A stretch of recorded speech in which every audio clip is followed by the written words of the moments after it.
Good afternoon. I'm Mike Peterson with the latest from the KMA newsroom on this Wednesday afternoon.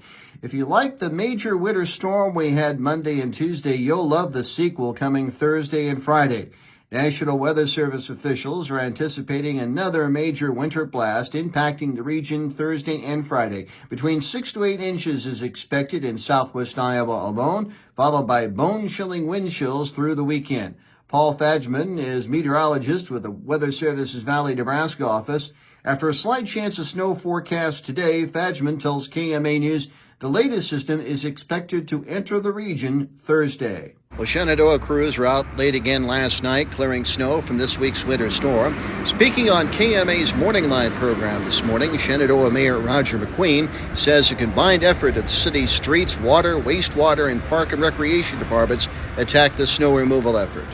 You know, I think a good thing was that the forecast was correct. I mean, sometimes we've missed these, so they were already getting prepared for it.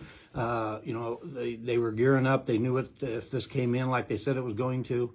You know, they got right on it on Monday.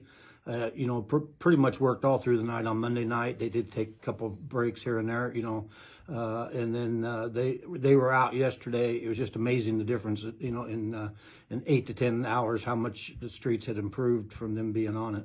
Though the heavy wet snow from the first storm generated moisture, McQueen says it's not enough to ease the city's water situation, as Shenandoah remains in stage 4 water conservation. Well, right now, I mean, it hasn't changed anything, you know, yeah, it's quite a bit of snow, but, you know, we run on wells and groundwater, and until we get some thawing from this, it hasn't changed anything.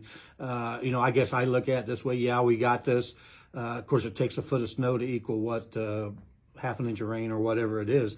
And so, you know, I don't want to say we don't want to have 40 inches of snow on the ground just so we can get some moisture, but we will take whatever we get. You know, this will melt, it'll go down, hopefully, you know, it'll help, but it's still not going to it's not going to raise our wells enough to change anything right away. McQueen also advises residents to adhere to the city's snow emergency policies. Shenandoah Police Thursday wrote at least 8 tickets for violations. You can hear the full interview with Roger McQueen with the web story at KMAland.com, as well as on our Morning Line page. Iowa Governor Kim Reynolds outlined her proposed changes to special education in the state, along with updates to the state's income tax in her Condition of the State speech last night. Reynolds delivered her speech outlining her priorities for the upcoming legislative session. Reynolds began the speech with a moment of silence for the victims and families of last week's Perry High School shooting. She also spent much of her speech on education, including special education services, which are currently provided by 9 regional area education agencies to Iowans with disabilities from birth through age 21. The governor plans to introduce legislation removing the current requirements for school districts to allocate their special education dollars to the regional ADA. More news online at KMAland.com. I'm Mike Peterson. So long, my friend.